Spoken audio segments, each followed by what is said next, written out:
സ്നേഹപൂർവ്വം ക്ഷമ സീരിയലിൻ്റെ ലേറ്റസ്റ്റ് എപ്പിസോഡിൻ്റെ റിവ്യൂയിലേക്ക് എല്ലാവർക്കും സ്വാഗതം. അങ്ങനെ എപ്പിസോഡ് തുടങ്ങുമ്പോൾ തന്നെ കാണിക്കുന്നത് പ്രിയങ്കയും മുത്തശ്ശിയോട് പ്രാർത്ഥിച്ചുകൊണ്ടിരിക്കുവാണല്ലോ. അതൊക്കെ കണ്ട് റൂമിലേക്ക് പോകുവാണ് ദേവനി യശോദയും.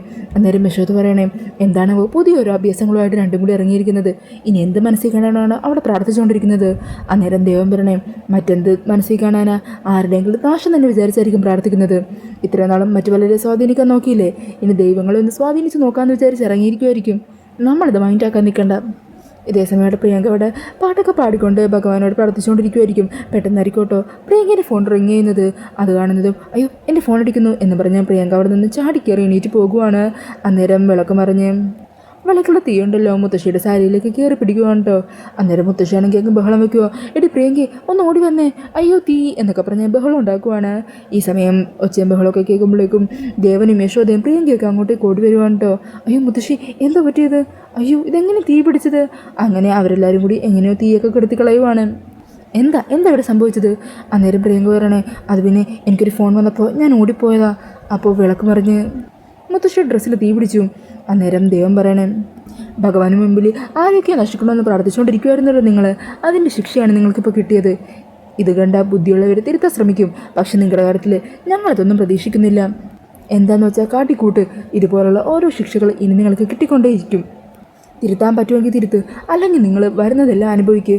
അങ്ങനെ പറഞ്ഞ ദേവനും യശോദയും അവിടെ നിന്നും പോകുവാണ് കേട്ടോ. ഈ സമയം പ്രിയങ്ക പറയണേ, സോറി മുത്തശ്ശി, ഞാനത് ശ്രദ്ധിച്ചില്ല.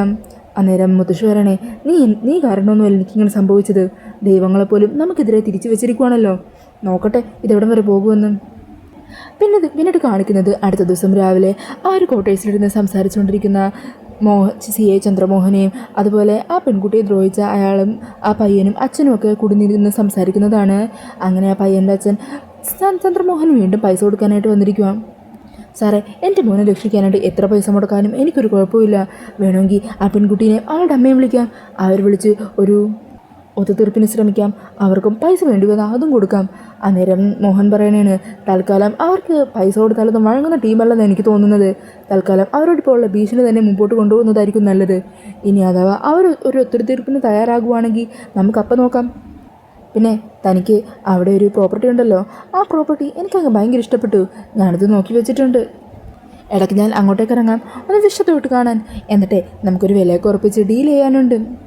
അല്ല സാറേ, അത് ആ സ്ഥലം, എടോ താൻ വെറുതെ ഒന്നുമല്ല തരാൻ പോകുന്നത്, താൻ എനിക്ക് ഇങ്ങോട്ട് തരാനുള്ള പൈസയിൽ നിന്ന് അത് കുറച്ച് അതെനിക്ക് എഴുതി തരുന്നു, അത്രേ ഉള്ളൂ. പിന്നെ ഇനി കേസിൻ്റെ കാര്യം ഓർത്ത് മോൻ ടെൻഷനാക്കിയൊന്നും വേണ്ട കേട്ടോ, മോനിനി ഒരു കുറ്റമൊന്നുമില്ല, ഓക്കെ CI സാർ നോക്കിക്കോളാം. ഇനി പരാതിയുടെ പേര് പറഞ്ഞ് അവൾ മല സ്റ്റേഷൻ്റെ പരിസരത്തേക്കേ വരില്ല. അതെ, ഈ CI ചന്ദ്രമോഹൻ്റെ ഉറപ്പാണ്. അപ്പോൾ പിന്നെ ശരി, ഞാൻ ഇറങ്ങട്ടെ.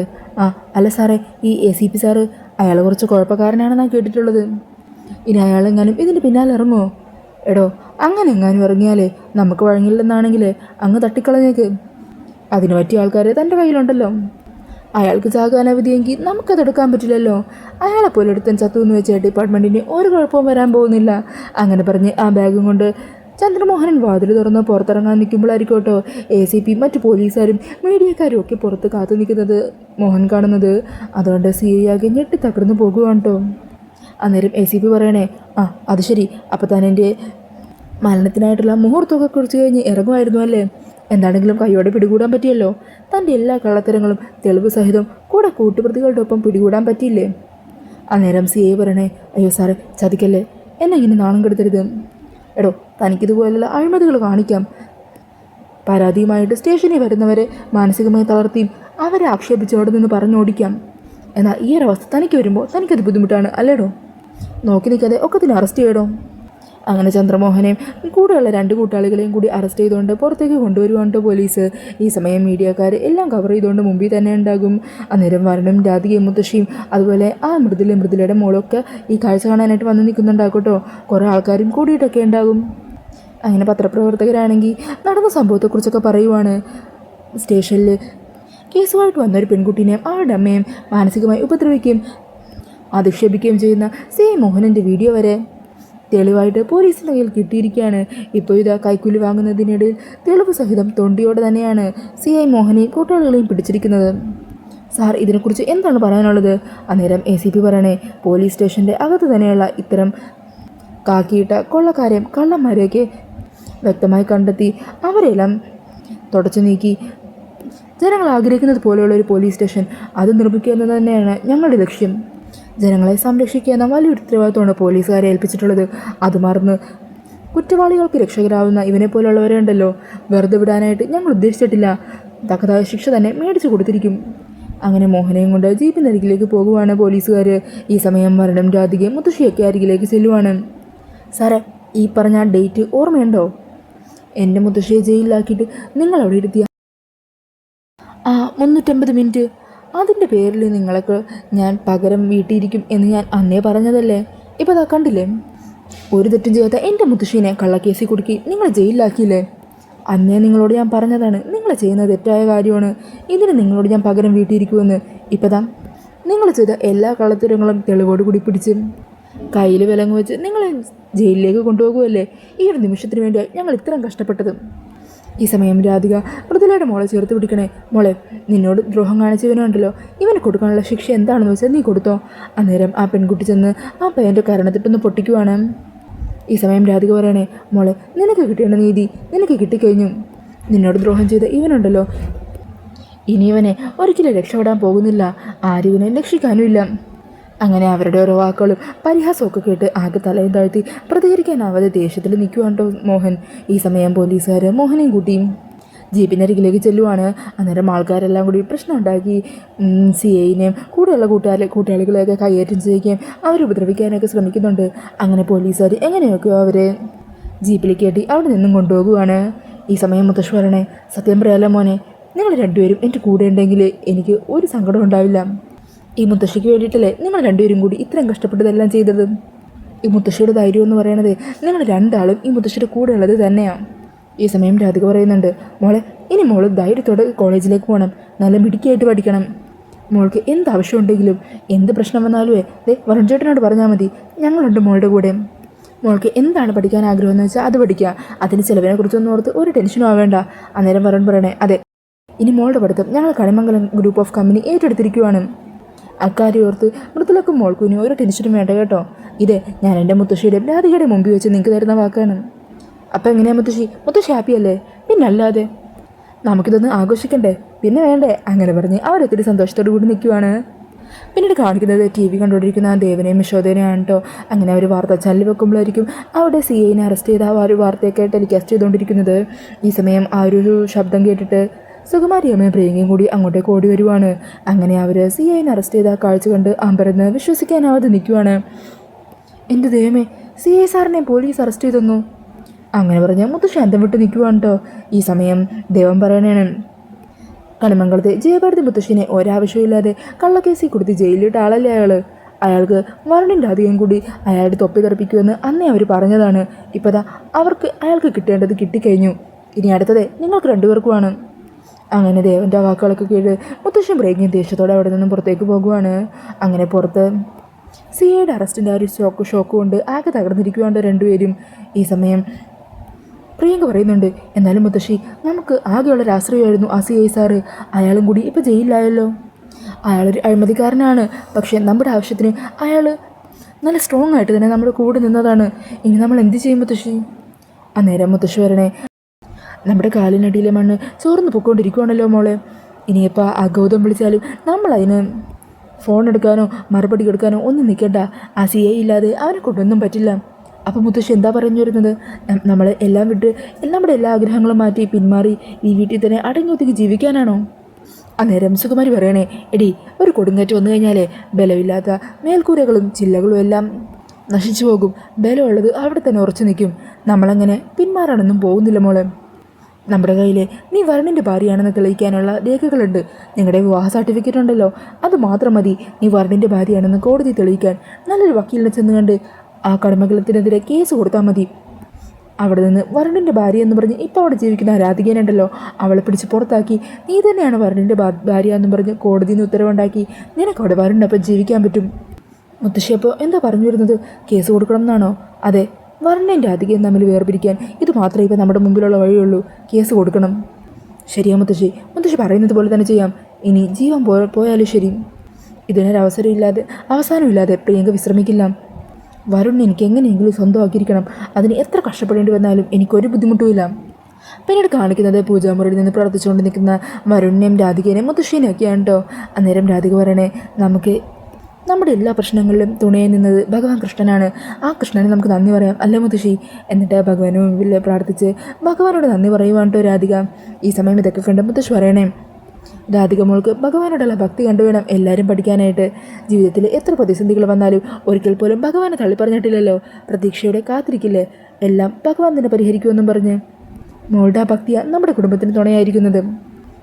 നിങ്ങൾ രണ്ടുപേരും ഇങ്ങനെ ഈ മുത്തശ്ശിയുടെ ഇടവും വലവും നിൽക്കുന്നത് തന്നെയാണ് മുത്തശ്ശിയുടെ ബലം. ഈ വയസ്സാങ്കാലത്തും ഞാനിങ്ങനെ സ്ട്രോങ് ആയിട്ട് ശക്തിയോടും കൂടി നിൽക്കുന്നത് എൻ്റെ ഈ മക്കൾ കാരണമാണ്. അന്നേരം പറയണേ, മുത്തശ്ശേനെ ജയിലിലാക്കിയ ആ കള്ള കേസിൽ കുടിക്കാൻ നോക്കിയ ആ CIക്കിട്ട് നമ്മളൊരു പണി കൊടുത്തു. അയാളിപ്പോൾ ജയിലിലാണ് കിടക്കുന്നത്. പക്ഷേ ഈ കേസെടുക്കാൻ കാരണം പ്രിയങ്ക അവരുടെ മുത്തശ്ശിയല്ലേ, അവർക്കിട്ടും കൊടുക്കേണ്ട ഒരു പണി എല്ലാവർക്കിട്ടും കൊടുക്കാടാ. ഇപ്പോൾ CIക്കിട്ട് പണി കൊടുക്കാൻ നമുക്കൊരവസരം തുറന്നു കിട്ടിയില്ലേ, അതുപോലെ ആ രണ്ടെണ്ണത്തിനുള്ള പണിയുടെ അവസരവും കൂടി നമുക്ക് കിട്ടും. അപ്പോളെ കൃത്യമായിട്ട് നമുക്ക് അവസരം മുതലാക്കി അവർക്കിട്ടുള്ള പണിയും കൂടി കൊടുക്കാന്നേ. അങ്ങനെ പറഞ്ഞ് അവർ സന്തോഷത്തോടു കൂടി നിൽക്കുവാണ്. പിന്നീട് കാണിക്കുന്നത് മുത്തശ്ശിയും പ്രിയങ്കയും കൂടി ഒരു വക്കീലിനെ ചെന്ന് കാണുന്നതാണ് കേട്ടോ. അങ്ങനെ അവരുടെ കയ്യിലുള്ള തെളിവുകളും മാരേജ് സർട്ടിഫിക്കറ്റും ഒക്കെ വക്കീലിനെ കാണിക്കുക. അതെല്ലാം നോക്കിയിട്ട് അയാൾ പറയണേ, നമ്മുടെ കയ്യിലുള്ള ഈ തെളിവുകളൊക്കെ വെച്ച് കോടതിയിൽ പ്രിയങ്കയാണ് വരുണിൻ്റെ യഥാർത്ഥ ഭാര്യയെന്ന് നമുക്ക് പ്രൂവ് ചെയ്യാവുന്നതേ ഉള്ളൂ. അതിലൂടെ പ്രിയങ്കയ്ക്ക് കണിമംഗലത്തേക്ക് കയറാനും പറ്റും. അതെ സാർ, എത്രയും പെട്ടെന്ന് തന്നെ അത് ചെയ്യണം. എന്നെ ദ്രോഹിച്ച ആ കണിമംഗല കുടുംബത്തിൽ ഉള്ള എല്ലാവരെയും എണ്ണിക്കണം. അതൊക്കെ നമുക്ക് വഴിയെ നോക്കാം. ആദ്യം പ്രിയങ്കയുടെ ആവശ്യം തിരിച്ച് കണിമംഗലത്ത് കയറുക ഉള്ളതല്ലേ. അതിനുവേണ്ടി ഈ മാരേജ് സർട്ടിഫിക്കറ്റും മറ്റു ഡോക്യുമെൻറ്റ്സൊക്കെ വെച്ച് നമുക്ക് കോടതിയിലൊരു കേസ് ഫയൽ ചെയ്താൽ മാത്രം മതി. എന്നാൽ പിന്നെ എത്രയും പെട്ടെന്ന് തന്നെ അതിലുള്ള കാര്യങ്ങൾ ചെയ്യണം സാർ. ഞങ്ങൾക്ക് സഹായിക്കാൻ വേറെ ആരുമില്ല. ഇവളെ കണിമംഗലത്ത് കയറി കഴിഞ്ഞാലുണ്ടല്ലോ പിന്നെ അവിടുത്തെ സ്വത്തിൻ്റെ എല്ലാം ഉടമ ഇവളാണ്. അതിനുശേഷം സാർ പറയുന്ന തുക എത്രയാണെന്ന് വെച്ചാൽ ഇവൾ തരും. അന്നേരം വക്കീൽ പറയണേ, പ്രിയങ്ക കണിമംഗലത്ത് കയറുന്നതും അവിടുത്തെ സ്വത്തിൻ്റെ ഉടമയാകുന്നതും എന്നെ ബാധിക്കുന്ന വിഷയമല്ല. ഞാൻ ഈ കേസ് എടുക്കണമെങ്കിൽ എനിക്ക് അഡ്വാൻസായിട്ട് 5 ലക്ഷം രൂപ കിട്ടിയേ പറ്റൂ. 5 ലക്ഷം രൂപയോ? അയ്യോ സാറേ, അത്രയും തുകയൊന്നും എൻ്റെ കയ്യിലില്ല എന്ന് സുകുമാരി പറയുക. ഈ സമയം വക്കീൽ പറയണേണ്, അങ്ങനെയാണെങ്കിൽ ഈ കേസ് ഞാൻ എടുക്കില്ല, നിങ്ങൾക്ക് മറ്റേതെങ്കിലും വക്കീലിനെ അന്വേഷിക്കാം. അയ്യോ സാറേ, അങ്ങനെ പറയല്ലേ. ഒരു പാവം പെൺകുട്ടിയുടെ ജീവിതത്തിന് വേണ്ടിയിട്ടല്ലേ, സാറിനൊന്ന് സഹായിച്ചൂടെ? സോറി, എൻ്റെ പ്രൊഫഷനെ എനിക്ക് ജീവിക്കാനുള്ള മാർഗ്ഗമാണ്. നിങ്ങൾക്ക് ഈ പൈസ തരാൻ പറ്റുമെങ്കിൽ ഞാൻ ഉടനെ തന്നെ കേസ് മൂവ് ചെയ്യാം. അല്ലാന്നാണെങ്കിൽ നിങ്ങൾ വേറെ ആളെ നോക്ക്, എന്നെ മെനക്കെടുത്തല്ലേ. അന്നേരം പ്രിയങ്ക പറയണേ, സാർ പറഞ്ഞ പൈസ ഞാൻ ഉടനെ തന്നെ കൊണ്ടുവരാം. കുറച്ച് ദിവസത്തെ സമയം എനിക്ക് ആവശ്യമാണ്. അതിനകം പണവും കൊണ്ടുവരാം. ശരി, നിങ്ങൾ പണവും കൊണ്ടുവന്നു കഴിഞ്ഞാൽ അടുത്ത ദിവസം തന്നെ നമ്മൾ കോടതിയിൽ കേസ് ഫയൽ ചെയ്യും. ബാക്കിയെല്ലാം നിങ്ങൾ ആഗ്രഹിച്ചതുപോലെ തന്നെ നടക്കും. ആ ഗ്യാരണ്ടി നിങ്ങൾക്ക് ഞാൻ വാക്ക് തരുന്നു. ശരി സാർ. അങ്ങനെ പറഞ്ഞ് പ്രിയങ്കയും മുത്തശ്ശിയും പുറത്തേക്ക് ഇറങ്ങുവാണ്. ഈ സമയം മുത്തശ്ശി പറയണേ, എടി നമ്മൾ എങ്ങനെയാണ് 5 ലക്ഷം രൂപ ഉണ്ടാക്കാൻ പോകുന്നത്? കയ്യിലാണെങ്കിൽ ഒരു നയാ പൈസയില്ല. അതെനിക്കറിയാം മുത്തശ്ശി, പക്ഷേ ഏത് വിധേനെ പണം ഉണ്ടാക്കിയേ പറ്റുള്ളൂ. വക്കീൽ പറഞ്ഞത് കേട്ടില്ലേ, എങ്ങനെയെങ്കിലും പണം ഉണ്ടാക്കി അയാൾക്ക് കൊടുക്കണം, അല്ലെങ്കിൽ നമ്മൾ ആഗ്രഹിച്ച കാര്യമൊന്നും നടക്കില്ല. എനിക്കിനിയും അവൾക്ക് മുമ്പിൽ തോറ്റു കൊടുക്കാൻ പറ്റില്ല. ഒരെണ്ണം എനിക്ക് സ്വന്തമാക്കിയേ പറ്റുള്ളൂ. അതിനി ഇതല്ലാതെ മറ്റൊരു മാർഗ്ഗവും നമ്മുടെ മുമ്പിലില്ലല്ലോ. അങ്ങനെ പറഞ്ഞ് നിൽക്കുകയാണ് അവരൊക്കെ. പിന്നീട് കാണിക്കുന്നത് ഗൗതമും ബെഞ്ചമിനും തമ്മിൽ സംസാരിക്കുന്നതാണ്. ഗൗതം പറയണേ, എന്നാലും CI സാറിൻ്റെ അറസ്റ്റ് അത് സത്യം പറഞ്ഞാൽ വല്ലാത്തൊരു ഷോക്ക് തന്നെയായിരുന്നു. കൂടെ ഉണ്ടായിരുന്ന ഒരു വലിയ ബലം തന്നെ നമുക്ക് നഷ്ടപ്പെട്ടതുപോലെ തോന്നുവാണ്. അന്നേരം ബെഞ്ചമിൻ പറയണേ, അത് ശരിയാ, CI സാർ നമ്മുടെ കൂടെയുള്ളതൊരു ബലം തന്നെയായിരുന്നു. പക്ഷേ നമ്മുടെ ഇപ്പോഴത്തെ ലക്ഷ്യം എന്താണ്? കണിമംഗലം കുടുംബത്തെ തകർക്കുക, കണിമംഗലം കമ്പനിയെ തകർത്ത് തരിപ്പണമാക്കുക. അതിന് തൽക്കാലം നമുക്ക് CIയുടെ ആവശ്യമൊന്നുമില്ല. അതിനുള്ള വേദികൾ ഞാനിവിടെ മുളപ്പിച്ചു കഴിഞ്ഞു. എൻ്റേതായ രീതിയിൽ പല തിരിമറികളും ഞാൻ നടത്തിയിട്ടുണ്ട്. ഇനി അധികം വൈകാതെ തന്നെ ദിവസങ്ങൾക്കുള്ളിൽ കണിമംഗലം ഗ്രൂപ്പ് താങ്ങാനാവാത്ത വിധം ഒരു വലിയ ഷോക്കേക്കും. അതിൽ കണിമംഗലം കമ്പനി തന്നെ പൂർണ്ണമായിട്ടും ഇല്ലാണ്ടാവും. ഗൗതം വിഷമിക്കണ്ട, നമുക്കിനി ഇതുപോലുള്ള പോലീസുകാരെ ഇനിയും കുറേ കിട്ടും. പണത്തിനോട് ആർത്തിയുള്ളവർ നമ്മുടെ നാട്ടിൽ കുറേ ഉണ്ടല്ലോ. നമുക്ക് ആവശ്യം വന്നാൽ അവരാരെങ്കിലും കളത്തിലിറക്കാം. തൽക്കാലം ഇപ്പോൾ ഗൗതമിന് എന്തിനും സപ്പോർട്ടായിട്ട് ഞാനുണ്ട്, എൻ്റെ അനിയത്തി സാറയുണ്ട്. ശരിയാ, ബെഞ്ചമിനെ സാറേ എനിക്ക് വിശ്വാസമാണ്. അങ്ങനെയാണെങ്കിൽ ഗൗതം കാത്തിരുന്നോ. ദിവസങ്ങൾക്കുള്ളിൽ തന്നെ കണിമംഗലത്തിൻ്റെ തകർച്ചയുടെ വാർത്ത ഗൗതത്തിന് കേൾക്കാം. അങ്ങനെ ആ വാക്കുകളൊക്കെ കേട്ട സന്തോഷത്തോടു കൂടി നിൽക്കുന്ന ഗൗതത്തിനെ കാണിച്ചുകൊണ്ടാണ് എപ്പിസോഡ് തീരുന്നത്. പിന്നീട് പ്രമുഖർ കാണിക്കുന്നത് അങ്ങനെ പ്രിയങ്കയും മുത്തശ്ശിയും കൂടി വക്കീലിന് കൊടുക്കാനുള്ള 5 ലക്ഷം രൂപ കണ്ടെത്താനായിട്ട് ദേവനോട് തന്നെ പണം ചോദിക്കാൻ വേണ്ടി തീരുമാനിക്കുകയാണ് കേട്ടോ. ഈ സമയം പ്രിയങ്കയും മുത്തശ്ശിയും കൂടി ദേവൻ്റെ യശോദയുടെ അരികിലെത്തുവാം. എന്നിട്ട് പ്രിയങ്ക പറയണേ, അച്ഛാ ഞാൻ ഈ നാട്ടിൽ നിൽക്കുന്നതാണല്ലോ അച്ഛനും ഈ ബാക്കിയുള്ളവർക്കെല്ലാം പ്രശ്നം. ഞാനായിട്ട് വാർഡിൻ്റെ അധികം ജീവിതം തകർക്കുവാണെന്നാണല്ലോ നിങ്ങൾ പറഞ്ഞുകൊണ്ടിരിക്കുന്നത്. എന്താണെങ്കിലും ഞാനെല്ലാം അവസാനിപ്പിക്കാൻ പോകുക. ഞാൻ വിദേശത്തേക്ക് പോകാൻ ആഗ്രഹിക്കുന്നുണ്ട്. അങ്ങനെ വിദേശത്തേക്ക് പോകാൻ എനിക്ക് തൽക്കാലം കുറച്ച് പണം ആവശ്യമായിട്ട് വരും. ഒരു 5 ലക്ഷം രൂപ. അച്ഛനാ പണം തന്നാൽ ഞാൻ എന്നെ കൊണ്ടുള്ള ഒരു ശല്യം പിന്നെ നിങ്ങൾക്കുണ്ടാവില്ല. ഞാൻ എങ്ങോട്ടാണെന്ന് വെച്ചാൽ പൊക്കോളാം. അന്നേരം ദേവൻ പറയണേ, നീ കൂടുതൽ പുതിയ കള്ളവുമായിട്ടൊന്നും ഞങ്ങളുടെ മുമ്പിൽ വരാൻ നിൽക്കണ്ട. നിൻ്റെ ഈ പണത്തിനുള്ള ആവശ്യം എന്താണെന്നൊക്കെ എനിക്കറിയാം. ദേച്ചാ വെറുതെ അനാവശ്യം പറയല്ലേ. എടി ഇപ്പം നീ പണം ആവശ്യപ്പെടുന്നതേ വിദേശത്തേക്ക് പോകാനൊന്നുമല്ല, എൻ്റെ മക്കളുടെ ജീവിതം തകർക്കണം, അതിനുവേണ്ടിയല്ലേ. പിന്നീട് കാണിക്കുന്നത് ശ്യാമയും അമൃതയും കൂടി സംസാരിക്കുന്നതാണ്. അങ്ങനെ ശ്യാമ തൻ്റെ സ്വത്തുക്കളെല്ലാം രാധികയുടെ പേരിലാക്കാൻ തീരുമാനിക്കുക. എൻ്റെ മോൾ ഇനി ഒരിക്കലും വിഷമിക്കാൻ പാടില്ല. എൻ്റെ പേരിലുള്ള എല്ലാ സ്വത്തുക്കളും ഞാൻ എൻ്റെ മോളുടെ പേരിലേക്ക് എഴുതാൻ തീരുമാനിച്ചു. അന്നേരം അമൃത പറയണേ, പക്ഷെ ശ്യാമേ അതിന് നിയമപരമായിട്ട് സാധിക്കില്ലല്ലോ. അതെന്താ ഏട്ടത്തി? അങ്ങനെ പറഞ്ഞ് ശ്യാമ ചോദിക്കുവാണ്. പിന്നീട് കാണിക്കുന്നത് സ്റ്റൂളിൻ്റെ പൊക്കത്ത് കയറി എന്തോ ചെയ്തുകൊണ്ടിരിക്കുമായിരിക്കോട്ടെ രാധിക. പെട്ടെന്ന് കാലുവഴുതി രാധിക പെട്ടെന്ന് വീഴുവാണ്. ഈ സമയം മരണു അരികിലുണ്ടാവും. അങ്ങനെ രാധികയെ പിടിച്ച് രണ്ടുപേരും കൂടി കട്ടിലേക്ക് ഇങ്ങനെ വീണ് കിടക്കുവാണ്. അന്നേരം പ്രണയത്തോടെ രണ്ടുപേരും പരസ്പരം മുഖാമുഖം നോക്കി രാധികയെ അവരോട് ചേർത്ത് പിടിച്ചിരിക്കുന്ന ഒരു സീനൊക്കെയാണ് കേട്ടോ പ്രമോയിൽ കാണിക്കുന്നത്. അപ്പോൾ ഈ ഒരു റിവ്യൂ ഇഷ്ടമായിട്ടുണ്ടെങ്കിൽ മറക്കാതെ വീഡിയോ ഒന്ന് ലൈക്ക് ചെയ്യണേ. ഇതുപോലുള്ള കൂടുതൽ റിവ്യൂസിനായിട്ട് ഈ ചാനലൊന്ന് സബ്സ്ക്രൈബ് ചെയ്തും കൂടി സപ്പോർട്ട് ചെയ്യണേ. താങ്ക്